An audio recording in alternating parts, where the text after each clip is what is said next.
O calendário eleitoral vai ficando mais apertado e agora já há impeditivos em algumas ações e condutas para gestores públicos. Nós vamos conversar sobre esse assunto com o advogado eleitoralista William Guimarães, que também é procurador do Estado e a gente já se conhece de muitas eleições. Doutor William, boa noite. Obrigado por aceitar o nosso convite. Muito obrigado, Nádia. É um prazer sempre estar aqui na TV Cidade Verde. E que tem muita experiência, né? E recentemente a Procuradoria do Estado fez uma reunião com os procuradores e também atentando os gestores estaduais para algumas vedações já impostas pela lei eleitoral. A gente teve esse prazo do dia 6, do último dia 6, 3 meses antes do pleito das eleições.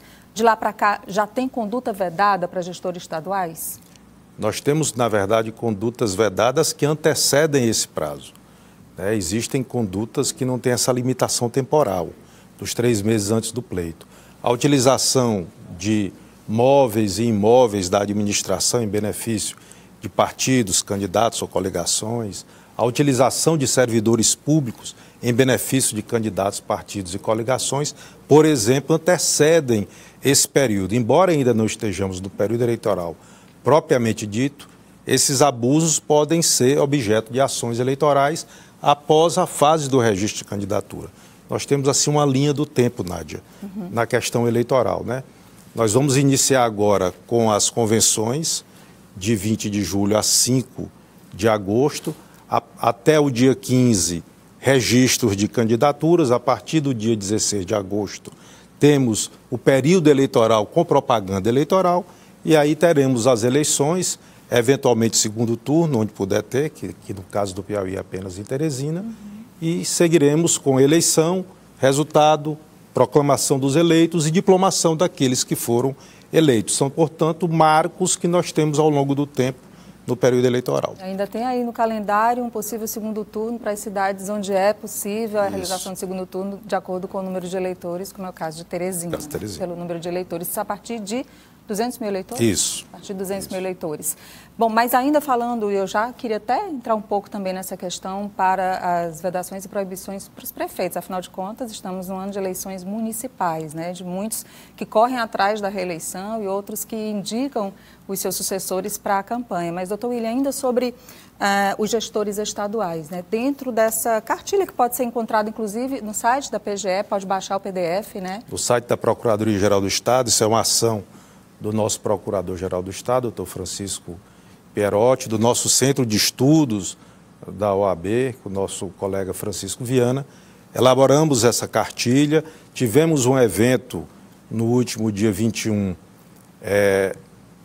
de junho, com a presença não só de procuradores do Estado, mas também de servidores públicos, auxiliares diretos dos secretários e presidentes de autarquias e fundações, com o objetivo de passarmos essas orientações do que efetivamente pode ou não ser realizado. Embora as eleições sejam municipais, nós temos regras que também o Estado do Piauí precisa cumprir, como, por exemplo, a transferência de recursos voluntários para os municípios durante o período eleitoral, aqueles que são decorrentes de convênios para a realização de obras que já devem estar iniciadas efetivamente em campo, para que os recursos possam ser transferidos ao longo desse período de vedação dos últimos 3 meses das eleições. Se for uma transferência fruto de uma emergência, pode?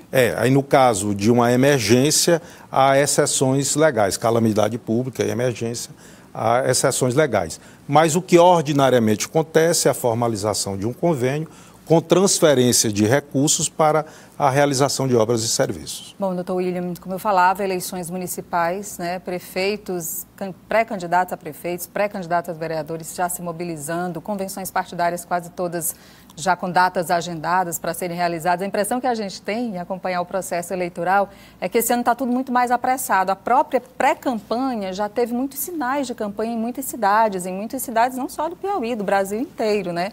Assim, só faltou mesmo assim, um candidato pedir voto, mas já com características bem próximas das características das eleições. Para os pré-candidatos, ainda pré-candidatos, e até o dia 16, só pode pedir voto a partir do dia 16 de agosto, né? Quando começa a campanha. Exatamente, quando começa a propaganda eleitoral, quando ela é permitida, né? Inclusive com pedido expresso de votos. Até lá, está ainda tudo proibido e tudo sob suspense na condição de pré-candidaturas. Na condição de pré-candidaturas. E é importante registrar que os eventuais abusos cometidos ou praticados durante a pré-campanha podem ser objeto de apuração a partir do registro de candidatura.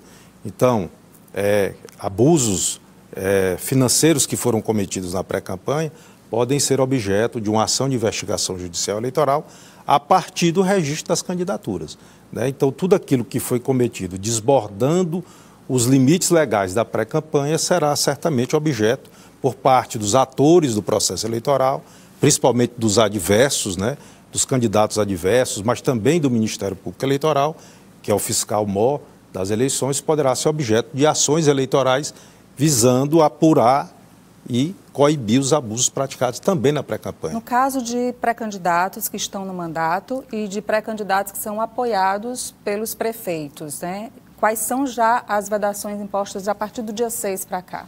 Nós temos diversas vedações, como, por exemplo, participar da inauguração de obras públicas. Essa é uma vedação a todos os candidatos. Já não pode mais. Embora não tenhamos ainda candidaturas, porque os registros só serão aí a partir das convenções, mas tudo que foi praticado agora, como eu disse, pode ser objeto de apuração após o registro da candidatura. Inauguração de obras públicas com contratação, né, de eventos artísticos também não podem ser realizados nos 3 meses que antecedem o pleito eleitoral. Essa transferência de recursos também não pode ser efetivada. A realização da chamada propaganda institucional não pode ser feita no último semestre dos anos eleitorais. Então, são regras que os gestores precisam observar e que podem trazer consequência para os seus candidatos que eles apoiam. Nas redes sociais, doutor William, o que está permitido já? Bora, as redes sociais é um ambiente diferente daquele que a legislação eleitoral em relação às condutas vedadas tem regras específicas, né? A partir do registro da candidatura, a propaganda eleitoral também nas redes sociais ela será permitida. Então, vale para as redes sociais tudo aquilo que é permitido na pré-campanha. Não pode haver o pedido expresso de voto, né? Então, tá Nesse certo. sentido, não pode haver. Nós conversamos, é um prazer recebê-lo aqui sempre com o doutor William Guimarães, que é advogado eleitoralista, procurador do Estado também, falando até sobre esse manual de condutas vedadas para a legislação eleitoral, que está também lá para os servidores públicos estaduais, para quem está ligado ao governo do Estado, na página da PGE, e vale também como um manual importante de consulta, viu? Até terminar a eleição, até homologar as candidaturas, a gente está... homologar as candidaturas, não, os eleitos, né? Diplomação dos eleitos. Os diplomados, exatamente, até a diplomação, que é em dezembro, ou até a posse, a gente também está consultando. Muito obrigada, doutor William. Eu que agradeço, Nádia. Boa noite.